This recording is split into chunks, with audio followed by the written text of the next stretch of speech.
Marketing Square. Bienvenue sur Marketing Square, le rendez-vous du gros marketing. Le gros, c'est un marketing qui sort des clous, qui se réinvente, qui se renouvelle. C'est aussi un mindset qui repose sur l'envie de se dépasser, de se détacher de ses opinions une bonne fois pour toutes et d'apprendre en continu. Si tu te reconnais dans cette description, que tu sois débutant ou expert, abonne-toi. Ce podcast va devenir ton meilleur allié. Je suis Caroline Mignot, grosse marketeuse et entrepreneur. Et chaque semaine, je partage sans compter des astuces concrètes, des méthodes actionnables, des idées utiles pour faire grandir ton business et rester à la pointe des nouveautés. Si cet épisode te plaît, tu peux le partager en me taguant ou lui laisser 5 étoiles sur Apple Podcasts. Le sponsor de ce mois-ci est Iconosquare, une plateforme française qui simplifie la gestion de vos réseaux sociaux.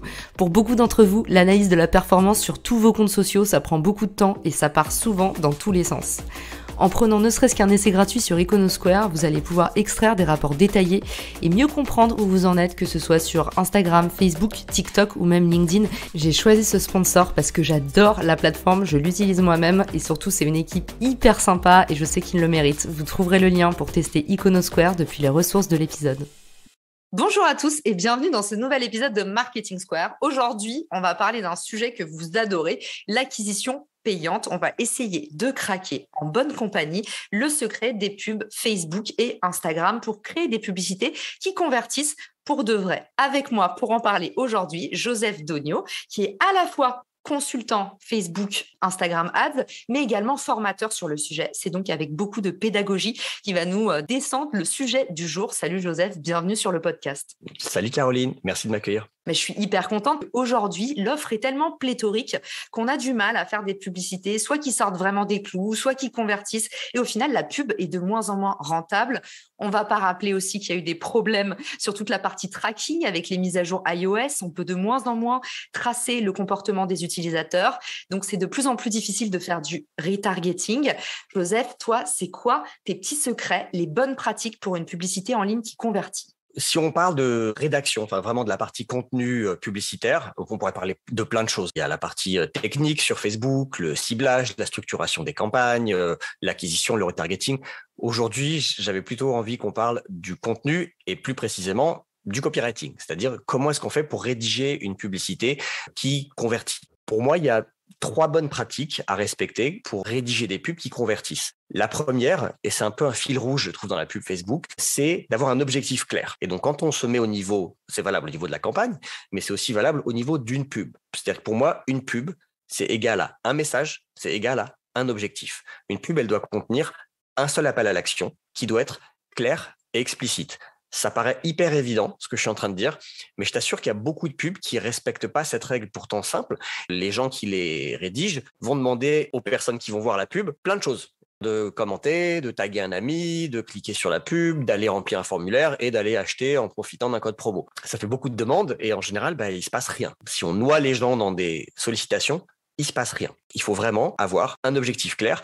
Et donc, pour que la pub ait un objectif clair, il faut que vous ayez un objectif clair avant de commencer à créer une campagne. Alors, je parle pas de la partie type de campagne, objectif de campagne Facebook. On peut créer des campagnes de conversion, de trafic, d'interaction, de génération de prospects. Ça, c'est la partie un peu technique. Mais quand on rédige une pub, il faut qu'on dise aux gens ce qu'on veut. Donc, si j'ai envie de faire une pub pour promouvoir ma newsletter, il faut que je dise aux gens pourquoi ils devraient s'abonner. Et ensuite, il faut que je leur dise de s'abonner.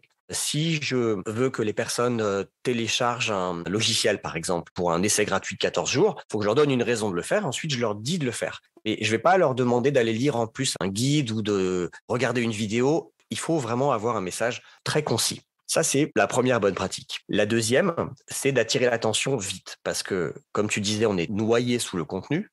Et donc, si on veut avoir une chance d'attirer l'attention des gens, il faut le faire de manière consciente, stratégique et intentionnelle.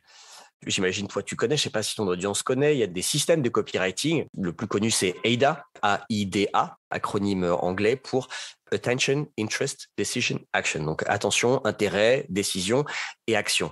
pour moi, la lettre la plus importante dans cet acronyme, c'est la première, c'est le A de attention. Parce que si vous parvenez pas à attirer l'attention des personnes que vous ciblez, tous les efforts que vous allez faire derrière pour rédiger un message convaincant, avoir un appel à l'action explicite, ça ne servira à rien puisque les gens, vous les aurez même pas accrochés. C'est la même règle qu'une vidéo ou un post LinkedIn. En fait, c'est les 3 premières secondes d'attention. Il faut faire le fameux scroll stopper. Donc, en fait, on voit que c'est partout, hein, le nerf de la guerre, que ce soit pour le cold email, la publicité. Attachez-vous à cette méthode, la méthode des petits pas. Donc, on demande une seule action à la fois. Et puis, effectivement, ton excellent conseil de tout miser sur l'accroche. Le nerf de la guerre aussi, je confirme. Moi, j'appelle ça aussi la théorie du toboggan. C'est-à-dire que le but, c'est que les gens ils lisent la première phrase et que ça les fasse glisser vers la phrase d'après, jusqu'en bas de la pub où il y a un appel à l'action. Très concrètement, parce que c'est bien de dire il faut attirer l'attention, mais les gens peuvent se dire mais comment on fait? Moi, j'utilise 2 techniques. La première, c'est de poser une question, parce que les questions, c'est quelque chose qui vont souvent piquer la curiosité des gens. Rien que le fait d'avoir un point d'interrogation dans une phrase, ça simule un peu le cerveau. Donc, l'idéal, c'est de se mettre à la place du prospect. Ça aussi, c'est un peu un principe de base du marketing, mais c'est l'empathie, connaître son persona, donc se mettre à sa place et de se dire c'est quoi les questions que peut se poser votre prospect. Et du coup, on va écrire un titre ou une phrase d'accroche qui peut reprendre cette question. Le but, c'est d'y répondre par la suite. Les gens qui vont lire cette question doivent se reconnaître dedans et se dire je me pose cette question ou j'ai ce besoin. Je suis tellement d'accord avec toi et ça me fait plaisir que tu le reprécises pour les auditeurs. On le dit souvent dans le podcast, parlez le langage de vos clients. Souvent, on s'embête à chercher des bons textes pour sa page de vente, pour ses publicités. En fait, répétez bêtement ce que vous disent vos clients, répétez la douleur du client, parlez son langage et vous allez tomber juste.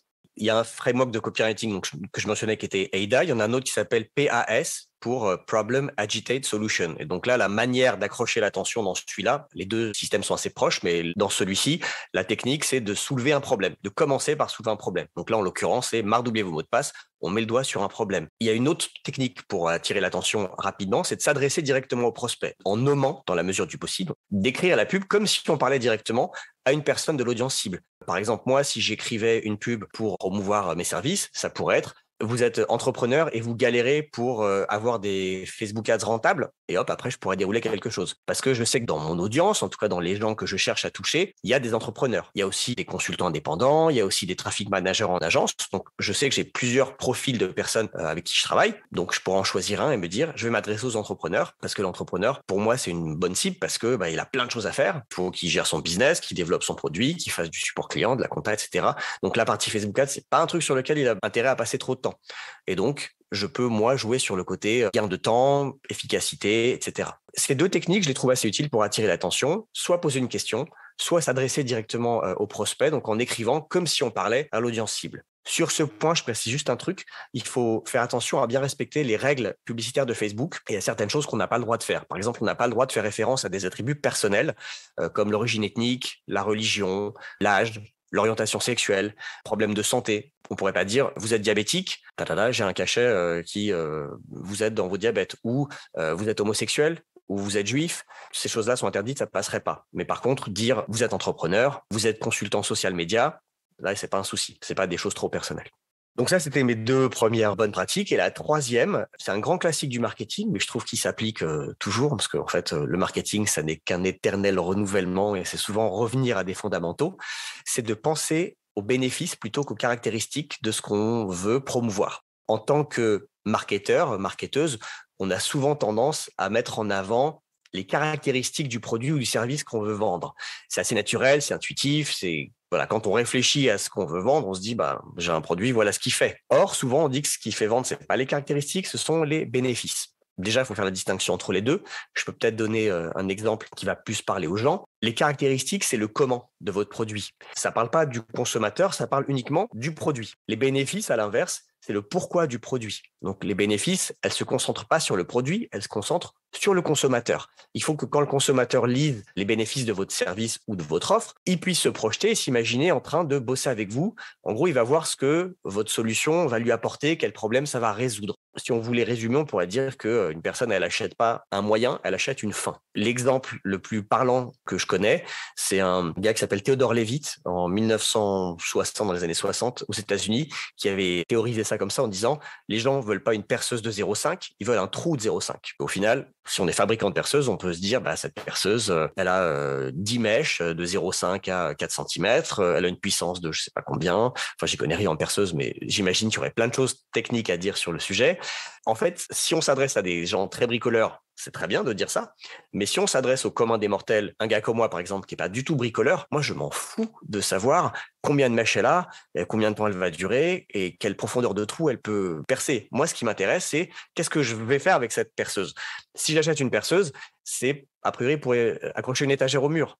Mais on peut aller plus loin. Pourquoi est-ce que je veux accrocher une étagère au mur? Parce que j'ai envie de ranger des dossiers ou parce que j'ai envie de pouvoir mettre des plantes, par exemple, sur une étagère. En gros, d'avoir un intérieur joli et bien rangé. Et moi, ce bénéfice-là me donnerait plus envie d'acheter une perceuse s'il me parlait d'un intérieur joli et bien rangé que de la taille du trou que je vais percer. En général, dans des publicités de prospection en pub Facebook, je vais plutôt mettre en avant les bénéfices et les caractéristiques. Je dis pas qu'il faut pas en parler, mais c'est peut-être un truc à garder en retargeting pour des gens qui sont déjà un petit peu embarqués dans ce qu'on essaie de leur vendre.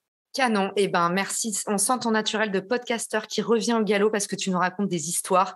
J'adore. Merci. C'est ultra pédagogue de ta part.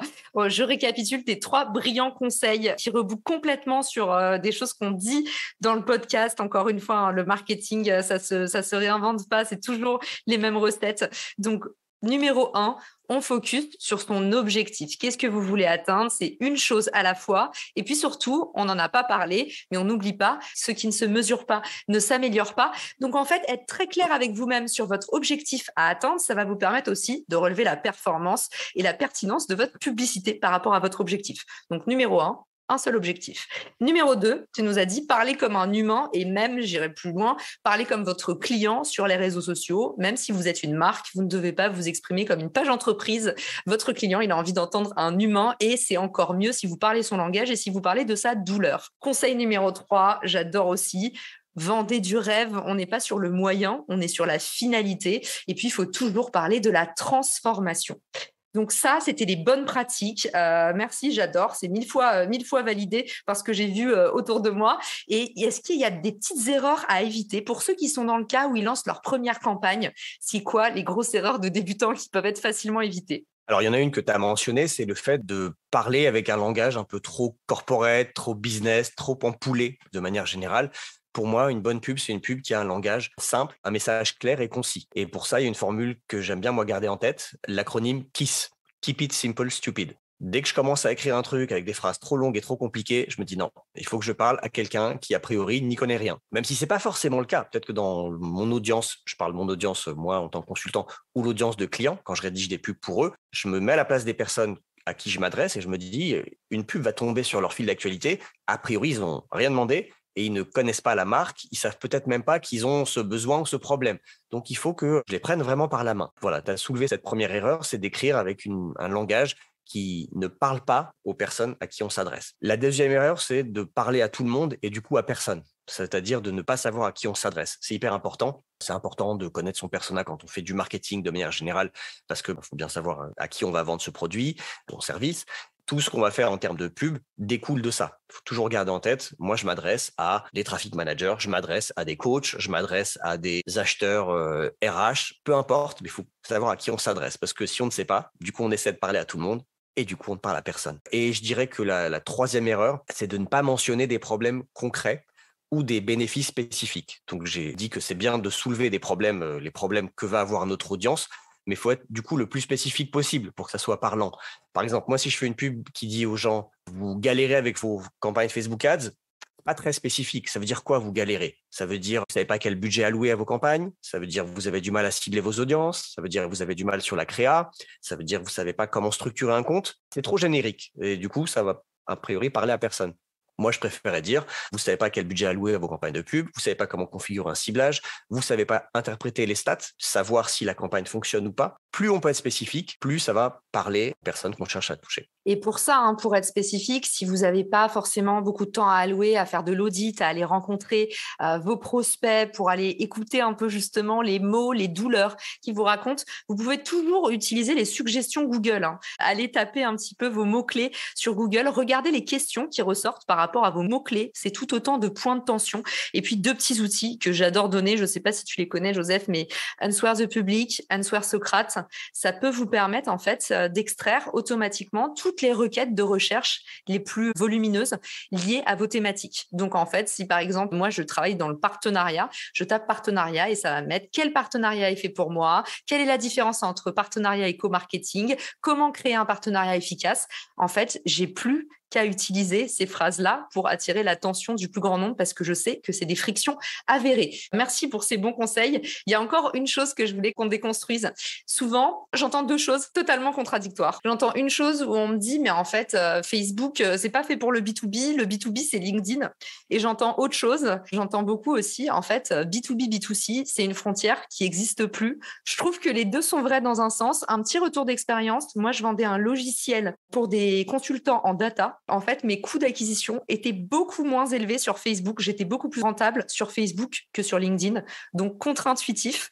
Mais voilà, je pose ça là. Ma vraie question, Joseph, c'est est-ce qu'aujourd'hui, les codes dans le B2B sur Facebook et Instagram sont les mêmes qu'en B2C? Est-ce qu'on s'y retrouve? Qu'est-ce que tu observes autour de toi? Cette idée reçue que la pub Facebook, c'est pas adapté pour du B2B, c'est complètement faux. Je peux en attester puisque moi-même, je vais faire de la pub pour développer mon business, pour générer des prospects. Et je suis bombardé toute la journée par des pubs quasiment que B2B, moi. C'est-à-dire que je vois des pubs pour des outils de comptabilité, pour des outils de gestion Facebook Ads ou de publication social média, pour des formations, pour des masterminds, du coaching. Donc, si les gens font de la pub, a priori, c'est que ça marche. Je pense que les annonceurs ne sont pas débiles.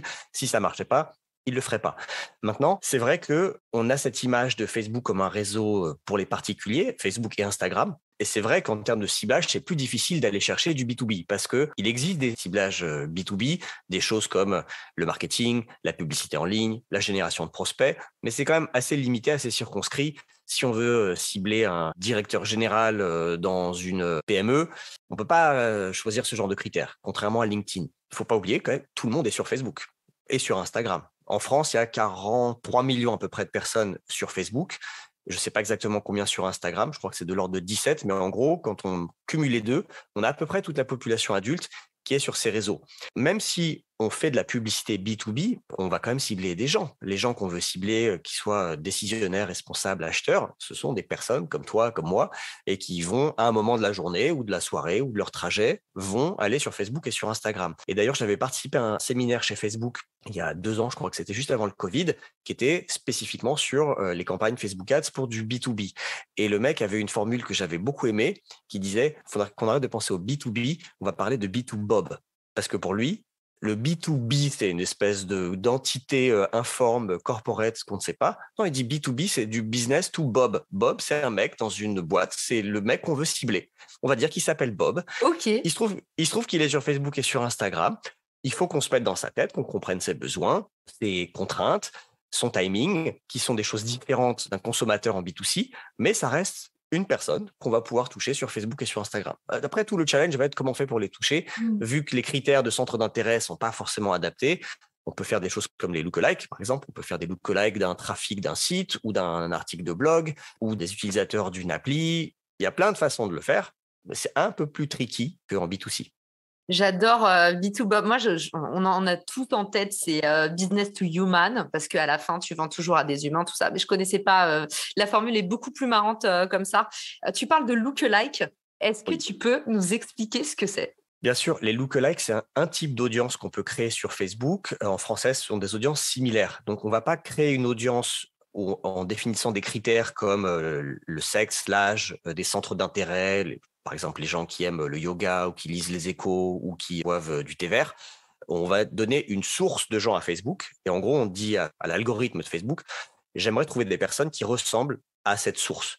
Quand je parle de source, ça peut être un fichier de prospects, un fichier client, donc un Excel ou un CSV avec des adresses mail, des numéros de téléphone.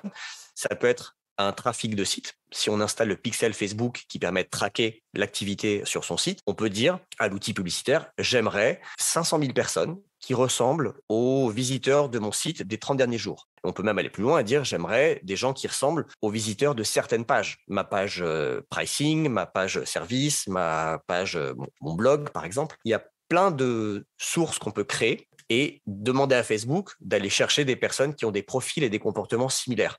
Ça peut être avec des sources qu'on fournit soi-même, comme là je viens de le dire, un fichier ou le trafic de son site. Ça peut aussi être des sources qui sont natives au réseau, c'est-à-dire en gros, on peut dire je veux trouver des personnes qui ressemblent aux fans que j'ai sur Instagram ou sur Facebook. Je veux trouver des personnes qui ressemblent aux personnes qui ont regardé une vidéo que j'ai postée sur Facebook ou Instagram. Donc si on a par exemple une vidéo de présentation d'un produit ou d'un service ou d'un outil et que cette vidéo elle a généré quelques milliers de vues, on peut aller chercher 500 000 personnes minimum, voire quelques millions de gens qui ressemblent aux personnes qui ont regardé cette vidéo. Et on peut dire, je veux que ce soit les gens qui ont regardé que 3 secondes ou 10 secondes ou beaucoup plus que ça. Si a priori on a des gens qui ont regardé 30 secondes d'une vidéo, c'est que le sujet les intéresse. Et donc si on va chercher des gens qui leur ressemblent, c'est une audience qui peut être assez qualifiée. Comment tu détermines du coup ton ciblage selon les campagnes? Est-ce que tu es obligé de faire des tests? Est-ce qu'on est obligé d'aller se confronter au terrain? Ou est-ce qu'il y a quand même des vérités un peu générales? Là, tu vois, en B2B, tu nous parles des audiences lookalike. C'est quoi la sauce secrète? C'est de tester. Il n'y a pas une audience qui marche tout le temps, mais il y a 3 types d'audience en gros sur Facebook. Et pour moi, il faut tester les 3 chaque fois qu'on fait des campagnes.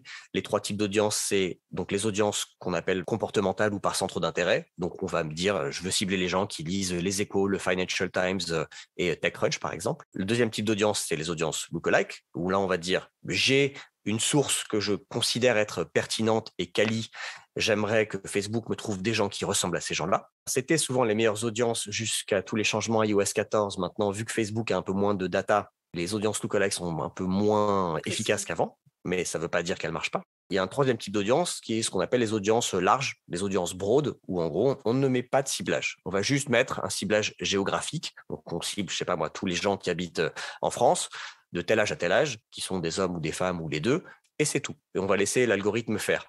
Ce genre d'audience, bizarrement, marche très bien parfois, à condition quand même, je mets un bémol, que le contenu soit spécifique. C'est-à-dire qu'il faut vraiment que le contenu de la pub s'adresse à la personne qu'on souhaite cibler pour que l'algorithme comprenne qui sont les personnes qu'il doit aller toucher. Parce que quand on ouvre et qu'on dit je veux cibler 40 millions de Français de 18 à 65 ans, et qu'on veut vendre un outil SaaS, par exemple, ou une newsletter Facebook Ads, ça fait beaucoup de monde. Donc, moi, si je mets quelques euros par jour, il faut que l'algorithme ait l'information de qui sont les personnes susceptibles d'être intéressées par ça. Et comment il va comprendre? C'est du machine learning, c'est-à-dire que l'algorithme va regarder qui clique sur la pub, qui convertit, qui s'inscrit à la newsletter, qui remplit le formulaire, qui clique sur un bouton de prise de rendez-vous, peu importe, mais il faut un signal de conversion. Et l'algo va traquer ça et du coup, il va s'adapter et voir que, tiens, les gens qui convertissent sur cette pub, c'est pas les 40 millions de Français, c'est peut-être une poche de 500 000 personnes qui habitent principalement à Paris, Lyon et Bordeaux, qui ont entre 30 et 35 ans, qui lisent la presse sur les startups ou qui utilisent certaines applis. L'algo va apprendre. Mais donc pour ça, il faut que le contenu soit vraiment le plus pertinent et le plus précis possible. On revient encore à cette histoire de précision. Dans mon expérience de la pub, j'en faisais énormément. Je m'occupais de toute l'acquisition d'une marque de bijoux aux États-Unis. Autant te dire qu'aux États-Unis, les coûts d'acquisition sont encore plus élevés, donc c'était la guerre. Je me souviens que ce qui marchait le mieux à l'époque, c'était les lookalikes, mais c'était avant toutes ces mises à jour et la guerre aux cookies. Et du coup, les lookalikes marchaient super bien. Moi, je mettais ma base email et en fait, j'allais chercher du coup des audiences qui ressemblaient aux miennes. Et franchement, nous, on mettait en avant des verbatims de clientes contentes avec du user-generated content. Alors, j'explique, ça s'appelle aussi UGC et en fait, ça, c'est le contenu qui est posté par vos utilisateurs. Donc déjà, eux, en général, ils sont super contents d'être mis en avant et en plus, vous, ça vous fait, encore une fois, vous parlez exactement le langage de vos clients. C'est la recette secrète pour convertir et on s'était aussi rendu compte que les recommandations du coup de Facebook marchaient hyper bien, en gros, qu'avec des ciblages pas terrible, on arrivait à des bonnes choses, mais je sais pas si c'était, tu sais, la fameuse chance du débutant ou pas. Donc voilà, je suis contente que tu valides ce truc-là quand même. Ça marche toujours et vraiment, il faut tester les différentes audiences qu'on a à nos dispositions dans l'outil. L'outil est génial, mais c'est vraiment une palette de couleurs. C'est à soi-même de faire un peu sa popote et de trouver les couleurs qui fonctionnent bien. Il n'y a pas une règle. Il n'y a pas les lookalikes, ça marche toujours mieux en B2B. Les audiences larges, ça marche toujours mieux en B2C. Ça dépend vraiment des clients, ça dépend des offres. Donc, moi, je conseille de tester différentes approches. Ça nécessite d'avoir un petit peu de budget à dépenser, forcément, parce que si on teste 3 choses différentes, on divise son budget en 3, mais du coup, on va diluer un petit peu l'efficacité de chacune des audiences. Soit il faut multiplier le budget par 3. Mais bon, pour moi, il vaut mieux multiplier le budget par 3 pendant un temps limité, qui peut être de 2 à 3 semaines, par exemple, histoire d'avoir vite des learnings et peut-être au bout de 3 semaines se dire, bon, sur les 3 audiences, voilà celle qui marche le mieux, c'est la lookalike, j'arrête les 2 autres et je me concentre maintenant avec un budget un peu plus limité. J'allais te demander, c'est quoi l'enveloppe qu'on doit allouer au test pour se lancer et pouvoir vraiment tester dans des bonnes conditions? Ça dépend beaucoup du coût d'acquisition cible qu'on va vouloir aller chercher. Si on fait la promotion d'une newsletter gratuite, par exemple, et où on peut avoir des coûts d'acquisition par abonné de entre 50 centimes et 1 euro, si on se débrouille bien, c'est pas du tout la même chose que si on veut générer des leads pour un outil SaaS qui va coûter plusieurs centaines d'euros par an. Et là, on est capable de payer peut-être 50 euros le lead. C'est difficile de répondre à cette question. Moi, je conseille d'avoir toujours un minimum de 10 euros par jour par audience. C'est vraiment le minimum du minimum, quel que soit le type de produit ou de service qu'on veut promouvoir. Dans le cas d'une newsletter, ou on va dire d'une offre gratuite, ou si on fait simplement la promotion d'un article de blog, par exemple, ce qui peut être aussi en B2B un moyen de générer du trafic et du coup des leads, 5 euros par jour peut suffire parce que le coût par action, donc là en l'occurrence ce sera un coût par clic, il va plutôt être de l'ordre de 10, 20, 30, 50 centimes peut-être. Ok, donc en fait pour faire baisser son coût par clic, c'est une bonne stratégie peut-être d'avoir juste une petite nugget d'entrée, donc offrir des places pour un webinar, proposer le téléchargement d'un livre blanc et après en fait de funneliser. Vous savez, on en parle beaucoup dans le podcast et cette approche, encore une fois, des petits pas, c'est-à-dire essayer de faire baisser vos coûts d'acquisition avec un contenu gratuit, une offre ultra alléchante et essayer de convertir après ex nihilo, après votre campagne, quand vous les avez sur vos canaux gratuits, que ce soit votre page social media ou pourquoi pas votre base email. Qu'est-ce que tu nous recommandes? C'est quoi le funnel que toi tu utilises et par exemple pour la vente de tes produits en ligne? Alors moi, j'ai un funnel qui est assez simple. La plus grosse erreur, c'est de vouloir promouvoir ces services direct dans la première pub qu'on va balancer. Parce que moi, si jamais personne ne me connaît, que un jour tu vois passer une pub sur ton fil d'actualité qui te dit vous avez besoin de quelqu'un pour gérer vos pubs Facebook, cliquez ici pour prendre un rendez-vous avec moi. Il y a très peu de chances que tu cliques là-dessus. Déjà, il faut que je tombe sur toi au moment où tu as ce besoin. Et puis, tu connais pas Joseph Dogno, pourquoi tu lui ferais confiance? Pourquoi tu prendrais le temps de faire ça? Déjà, ne pas chercher à promouvoir ses services, à se vendre tout de suite, mais plutôt de créer un lien, de créer un début de relation dans une première pub. Le bon moyen de faire ça, pour moi, c'est de pousser du contenu gratuit. Alors, soit on parle vraiment de pur contenu sans ficelle attachée. Je ne vois pas l'expression en français, mais no strings attached. Voilà, on ne demande rien, en fait. C'est juste pas d'attache, Pas pas d'engagement. d'engagement. Juste, je vous donne un article de blog avec des conseils ou allez écouter ce podcast ou regarder cette vidéo tuto qui va vous apprendre quelque chose. Quand on fait ça, quand les gens vont cliquer sur la pub, si on a installé le pixel Facebook sur son site, ça va permettre à Facebook de savoir qui a cliqué sur la pub et qui allait regarder l'article. Si c'est une vidéo qui est intégrée dans Facebook, pas besoin de faire ça. Facebook saura qui a regardé la vidéo. Si je renvoie les gens vers un podcast, il faut que le podcast soit hébergé sur mon site. Tout ça, c'est pour que on traque le fait que les gens ont fait cette première action. Derrière, on pourra retargeter les gens avec un deuxième message où là, on va demander quelque chose. Et en général, on va demander un email en échange d'un autre contenu gratuit.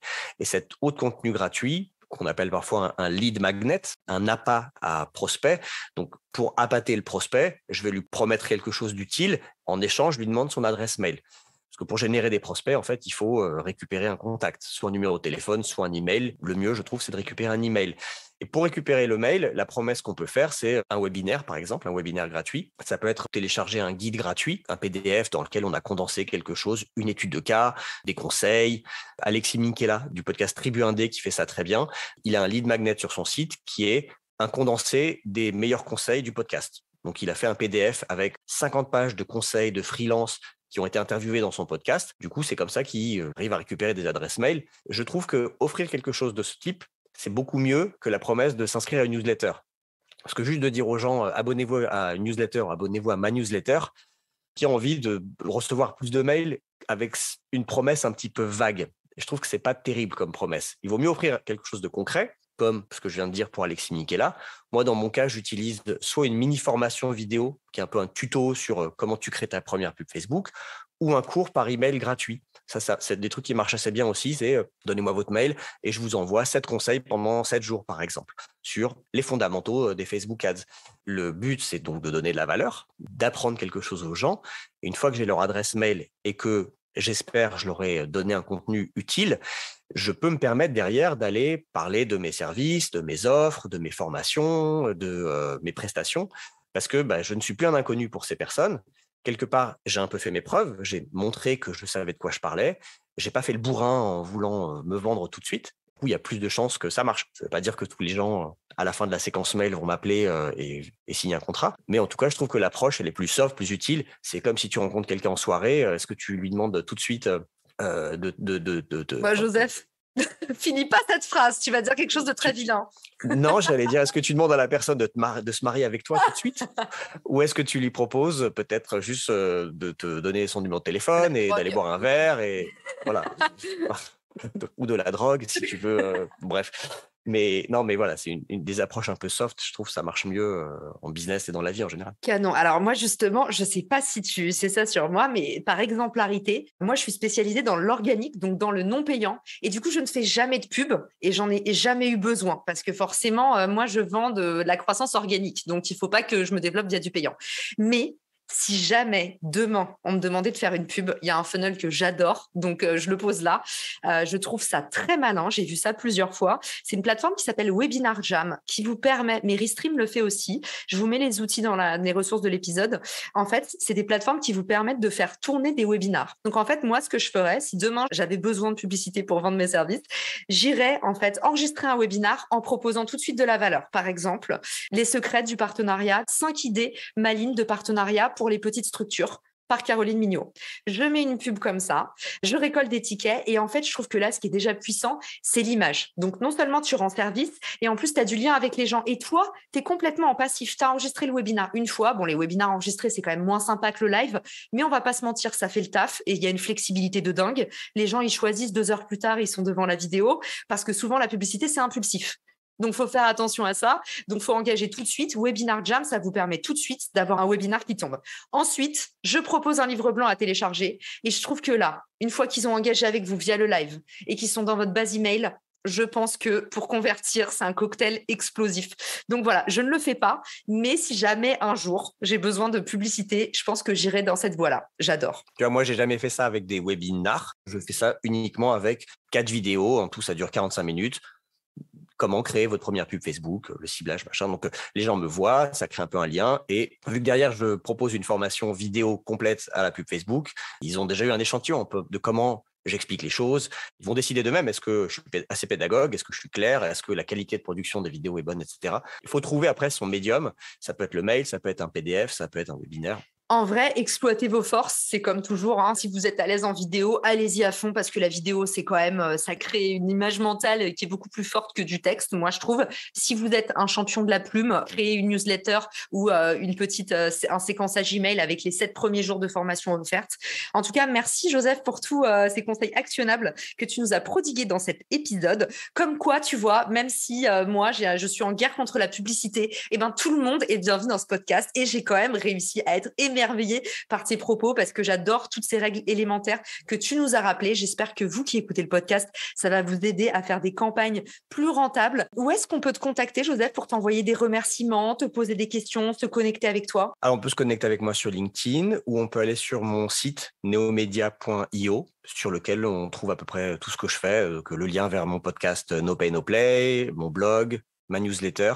Et si les gens veulent aller un peu plus loin sur le sujet de la pub Facebook, j'ai un cours par email gratuit. Donc, c'est 7 jours, 7 mails, dont d'ailleurs un peu ce dont on a parlé sur le copywriting est extrait. C'est un des 7 conseils que je donne et qui reprend un peu les fondamentaux des Facebook Ads. C'est pas un tuto sur quel bouton on appuie pour créer une pub, c'est plutôt des fondamentaux, des principes que je pense, sont importants de connaître quand on se lance ou quand on en fait déjà, mais qu'on a envie de formaliser un petit peu ce qu'on sait. Vous voyez, l'avantage d'investir dans du contenu, c'est quand même que vous pouvez le distribuer partout. En publicité, sur les podcasts des copains, dans la newsletter des copains, sur vos réseaux sociaux. Donc, c'est quand même un bon investissement. Encore une fois, très bon tips pour faire baisser vos coûts d'acquisition au lieu d'essayer de vendre où vous allez payer plein pot tout de suite. Et il y a quand même beaucoup de barrières à l'entrée. Offrez d'abord un petit cadeau, faites-vous connaître, créez du lien et puis vous allez convertir de façon plus sûre et puis surtout mieux comprendre vos clients puisque vous allez être en contact plus direct avec eux. Merci Joseph pour cet épisode. Je vous dis à tous à bientôt dans le podcast. Ciao!